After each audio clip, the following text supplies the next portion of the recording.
এতিয়া বাজিছে ৰাতি 12:24। মই এনেই কিবা কিবি লিখি আছিলোঁ আৰু কবিতাবোৰ এনেই গুণগুণাই আছিলোঁ আৰু তেনেতে এটি কবিতা এতিয়া মোৰ চকুত পৰিলে। কবিতাটো হৈছে ৰাহুল দাৰ কবিতা। তেওঁ খুব ধুনীয়া কবিতা লিখে, ভাল লাগে কবিতাবোৰ, খুব ধুনীয়া অনুভৱেৰে তেখেতে কবিতাবোৰ সৃষ্টি কৰে।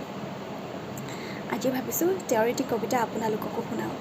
কবিতাটোৰ শিৰোনাম হৈছে অভিনয় জীৱন। আহকচোন শুনো। বহুতো অভিনয় কৰিলোঁ এই জীৱনত আনৰ কাৰণে, নিজে দুখ খাবতি বহুতৰ কান্দোন দেখি, নিজেই হাঁহি হহোৱালোঁ আনৰ কাৰণে, নিজৰ চকুলো ঢাকি বহুতো কান্দোন বুকুত সাঁচি লৈ, বহুতো মৰম বিলাই বিলাই গৈ নিজেই হ'লোঁ পাহাৰ, নিজেই হ'লোঁ পাথৰ। আনৰ কাৰণে এই অভিনয় জীৱনত কিমান কৰিম আৰু অভিনয়।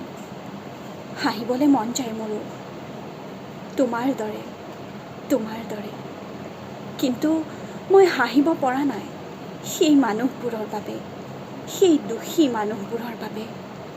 সেয়ে মই অভিনয় কৰিলোঁ আকৌ এই জীৱনত, আকৌ এই অভিনয় জীৱনতে।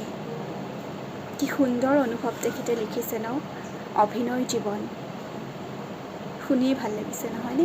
আপোনালোকৰ কেনেকুৱা লাগিলে জনাব দেই।